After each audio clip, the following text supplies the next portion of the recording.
Bun venit la etalarea pentru ascendent lună soare în Fecioară pentru luna iunie 2025.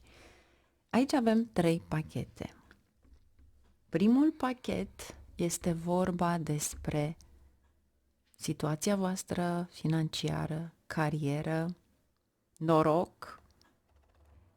Cel de-al doilea pachet, relații, parteneriate, căsătoria, dragostea. Cel de-al treilea pachet, vom avea etalarea pe săptămâni pentru semnul vostru zodiacal și, bineînțeles, spre sfârșit, surpriza destinului, unde le aveți deja în captări, dacă doriți să le vedeți separat. Și haideți să începem cu primul pachet.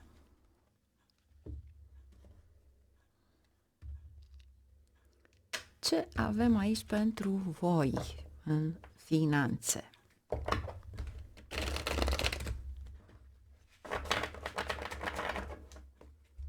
Ce avem pentru Fecioare? Ce ar trebui să știe Fecioarele? A picat? Nu, carte 2. Aici va trebui să luați niște decizii. Treiul acesta de gândire este o perioadă în care depui o muncă asiduă. Aici sunt niște schimbări pe care tu nu ți le-ai dorit, dar la care tu trebuie să faci niște schimbări în viața ta.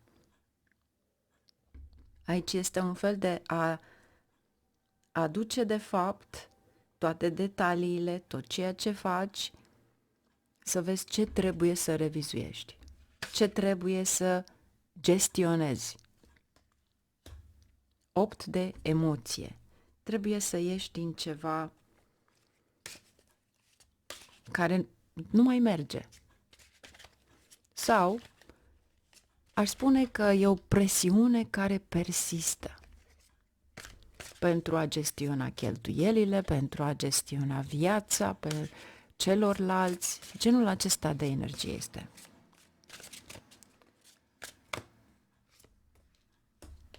Șase de emoție. Cel care te ajută în emoție, de fapt, ce ar trebui să celebrezi sau să sărbătorești. Șasele acestea de emoție. Aici sunt memoriile, aici este karma din trecut. Aici este puritatea sufletului fiind copil. Cineva care te susține și va sta acolo întotdeauna lângă tine. Poate fi familia ta, poate fi partenerul tău, poate fi cineva care are încredere în tine și știe că vei reuși. Este o perioadă în care cu siguranță vei schimba ceva în viața ta.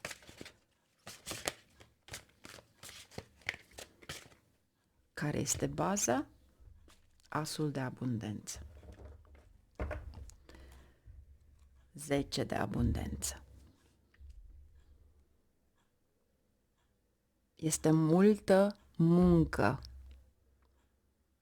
Aici este multă muncă. Asul acesta de abundențe, în primul rând, îți aduce bani din surse noi sau neașteptat, iar 10-le acesta de abundență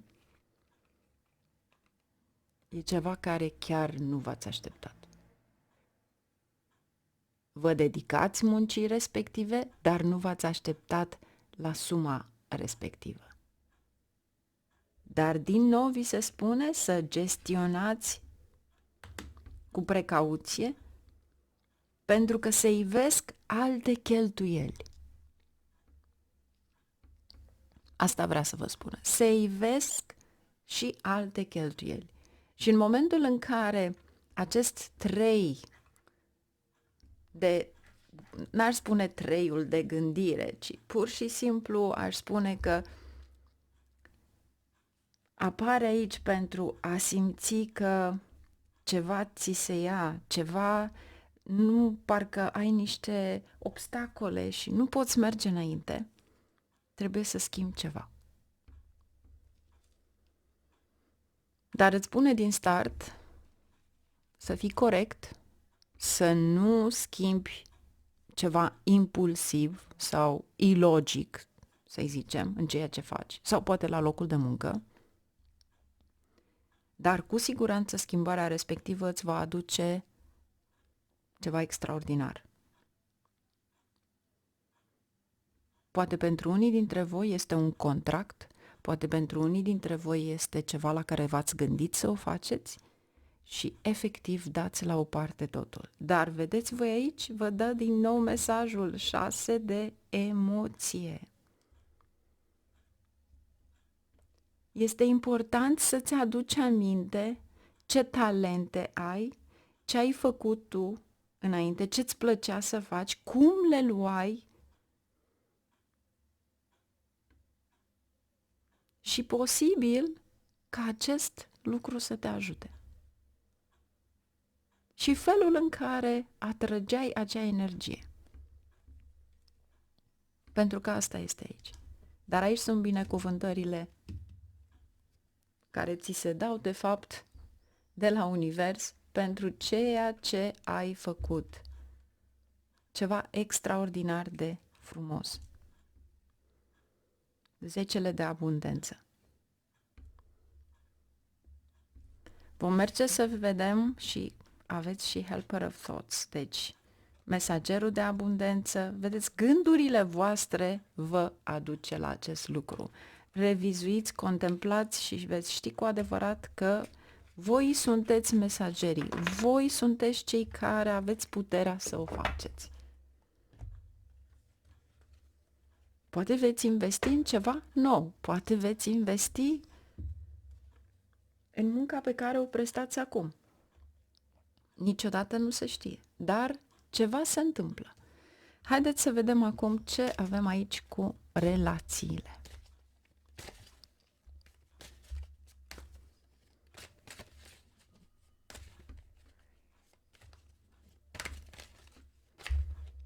Ce avem aici pentru voi? Ce ar trebui să știți?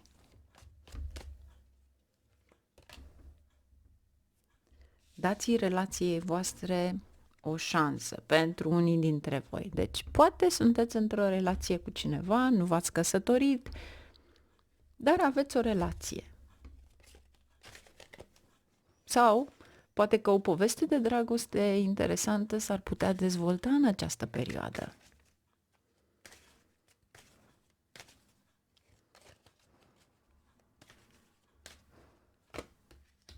Decepție. Descoperiți că cineva minte. Așteptarea pe care o ai aici. Deci, pentru unii dintre voi, să știți că veți avea o surpriză neplăcută, pentru că cineva aici, nu neapărat să fie partenerul vostru, nu. Poate fi din cercul de prieteni sau poate fi un partener de afaceri. Dar, în același timp, poate fi și un obstacol din partea cuiva. Nu contează dacă este familie, nu contează dacă este altceva. Devine un obstacol în relația voastră. Factorii religioși. Asta înseamnă că e posibil să aveți în viața voastră o persoană cu o cultură total diferită. Este bine să aveți o conversație în privința acestei relații, să fiți cinstiți și în același timp problemele voastre să le transformați în ceva minim. Dacă persistă, bineînțeles. Dar să știți că tot ceea ce persistă aici se va rezolva.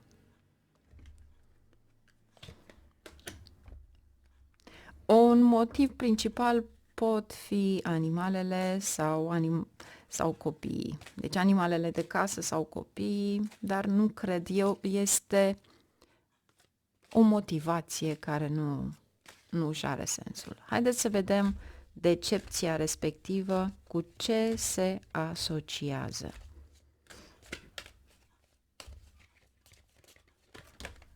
A picat. Să vedem ce este. Fii optimist.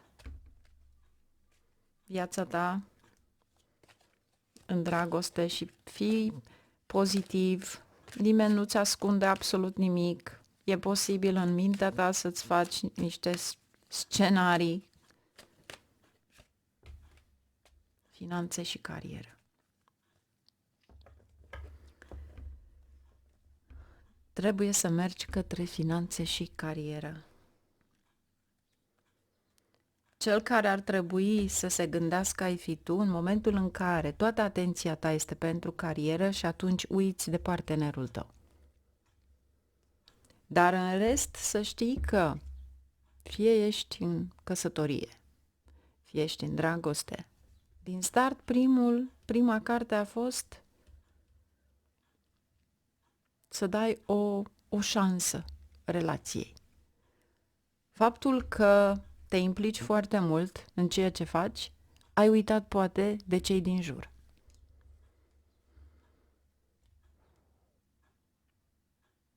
Va trebui să planificați strategic, să mențineți o disciplină în muncă și în finanțe, pentru a gestiona relațiile cu grijă.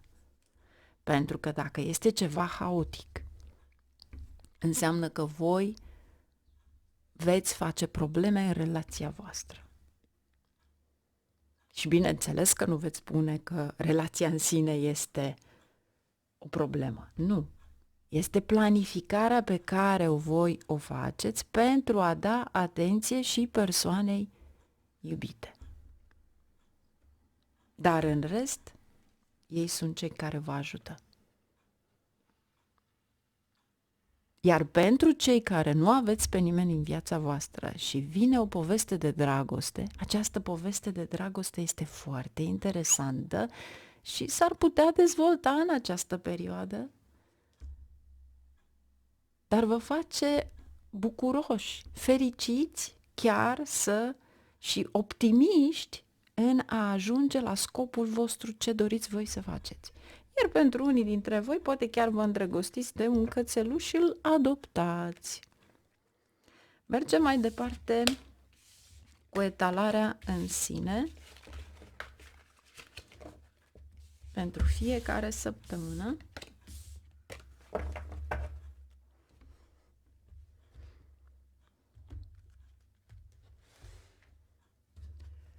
Să vedem ce avem aici pentru voi. Ce ar trebui să știți?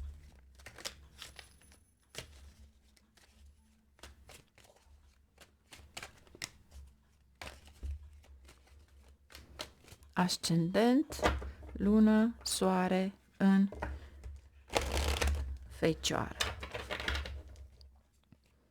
Ce ar trebui să știți? Mai întâi de toate, primul mesaj aici este 4 de monede, steaua și 4 de spade. Parcă ați fi într-o criză economică. Să vedem ce vă dă de fapt universul. Sau asta este gândirea voastră. Să vedem ce avem aici pentru voi. Prima carte care a sărit este 3 de cupe. Cea de-a doua, 3 de monede. A patra, spânzuratul. A cincea, puterea, leul. Iar aici avem 6 de cupe. Deci se repetă 6 de cupe. Așa cum s-a repetat puțin mai înainte, se repetă din nou, pentru că aici îți spune că ai opțiunile respective, dar opțiunile respective le ai în funcție de ceea ce ai avut tu în copilărie și ai știut să le faci. 3 de cupe. Aici este cu siguranță ceva ce ține de resursele tale, ceva ce ține de oportunități. Dar 3 de cupe întotdeauna vine cu abundență. Să vedem ce avem aici. Iar acestea sunt câștigurile neașteptate, surse neașteptate. Ce trebuie să știm? În prima săptămână a lui iunie. Cavalerul de monede. Investiția pe care o faceți, orice ar face, este un câștig stabil pe un termen lung. Judecata. Ceva care se repetă, ceva la care trebuie să știți. Pentru unii poate fi o investiție riscantă, dar pentru unii poate fi de fapt efortul tău, ceva la care tu trebuie să planifici financiar pe un termen lung. Ce ar fi acest lucru? Și care ar fi acest lucru? Pajul de monede. Fie este ceva ce ține de imobiliare, pentru că e pământ, e semnul pământului, ceva la care trebuie să deții, fie un teren, fie să cumpere o casă, fie activezi acest lucru, dar este ceva la care a devenit poate esențial pentru voi. Trebuie să schimbați ceva. 3 de monede. A doua săptămână. Ce trebuie să știi cu acest 3 de monede?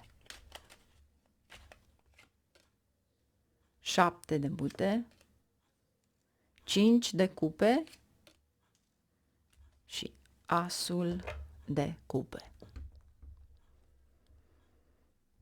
Aici trebuie să ai grijă de activitatea ta intensă la locul de muncă, vor exista tensiuni fie cu superiorii, fie colegii, dar 5-ul acesta de cupe este de fapt o tranziție, deci puteți trece peste asta și lacrimile, după cum am spus, le lăsăm pentru altă dată și trebuie neapărat să faceți niște eforturi la care să ajungeți la posibilitatea de promovare. Cu siguranță aici sunt responsabilități noi. Aici nu este chiar neapărat o muncă în grup. Voi nu sunteți oamenii de grup. Voi îi ajutați pe ceilalți, dar în ceea ce faceți, eu aș spune că în a doua săptămână poate este o ocazie foarte bună de a învăța ceva sau o formare profesională, să zicem, o schimbare de direcție. Pentru că asul acesta de cupe va aduce ceva nou. Spânzuratul. Lumea, diavolul și regina de monede. Dacă investiți într-o călătorie în străinătate, să știți că nu va avea rezultatele la care voi vă așteptați. În special pentru voi. Este ceva la care se încheie ca un capitol, să zicem. Aici sunt niște discuții foarte importante. Aici este ceva care se atașează unei călătorii lungi. Deci, dacă eventual unii dintre voi doriți să călătoriți în străinătate, în a 3-a săptămână a lui iunie, să știți că mai bine o lăsați pe altă dată. Curiozitatea vă face să mergeți acolo, o faceți, dar veți fi nemulțumiți. Pentru că asta mi-arată aici. Mintea voastră, în primul rând, va fi la muncă, disciplina în muncă și finanțe, ceea ce nu se poate respecta. 8 de bute. Ce spuneam un pic mai înainte. 8-ul acesta de bute vă arată, de fapt, o călătorie în străinătate sau veștile pe care voi le așteptați și vă nemulțumesc. Pentru că nu este nimic strategic. Și pentru voi este ca o zonă sensibilă, să-i zicem. pentru că voi sunteți super organizați și urâți, de fapt, neorganizarea. Asta este energia voastră. Voi vreți doar să munciți. Carta Capricornului aici este muncă, muncă, muncă, muncă, muncă, nimic altceva. Și foarte interesant că Cartea Lumii are de-a face cu Saturn. Cartea Capricornului are de-a face din nou cu Saturn. Iar pentru unii dintre voi, cei care aveți inamici, care încearcă pur și simplu să dea jos concurența pe voi, le dau o veste. Aici voi învingeți. Voi este ca și cum dacă ai de-a face cu dracul, tu nu știi pe mama dracului și sunt eu acum. Asta veți face. Deci, efectiv, veți da jos toți inamicii care vor sta în calea voastră. Cu o modalitate strategică. Dar asta înseamnă să munciți, să vă concentrați pe ceva pentru a menține acea disciplină în muncă. Și odată ce ați făcut acel lucru, cu siguranță veți combate orice.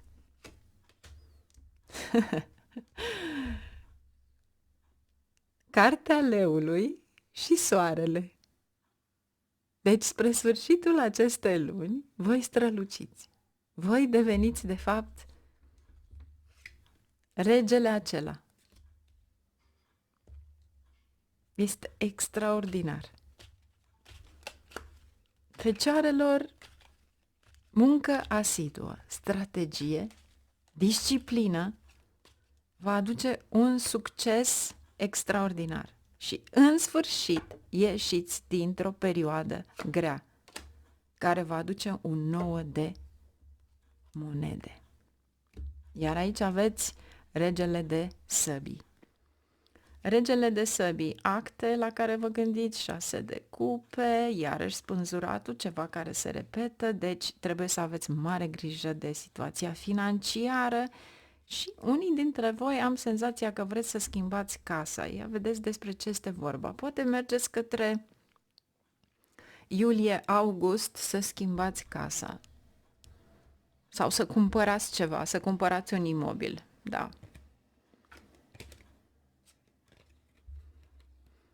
Numai călătoriile scurte vă facilitează, nimic mai mult. Și în momentul în care le faceți și voi, intuiția voastră este foarte bună, să știți că veți avea un succes extraordinar. De ce? Pentru că vă liniștiți și atunci mintea planifică. Disciplina respectivă poate nu le place celorlalți din jur, dar vă place vouă, mai ales atunci când vin surse noi de venit. Punct lovit.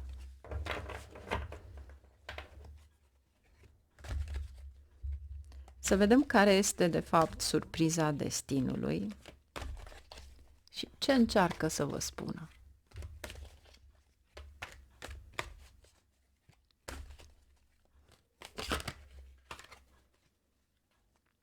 Încearcă să iasă, nu știu ce e. Prințesa de toamnă. Aici este o veste foarte bună pentru cariera voastră, promoții și unii dintre voi vă gândiți să studiați poate ceva nou. Este ca și cum vă trebuie un șut. Sunt aici.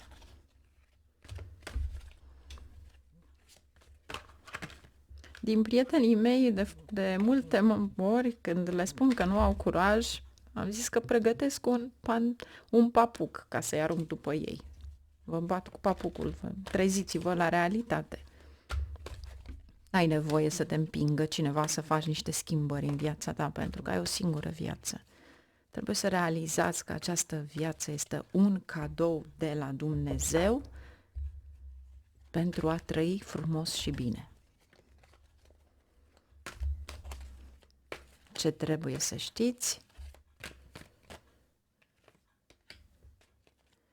Regele de vară, și ăsta ești tu.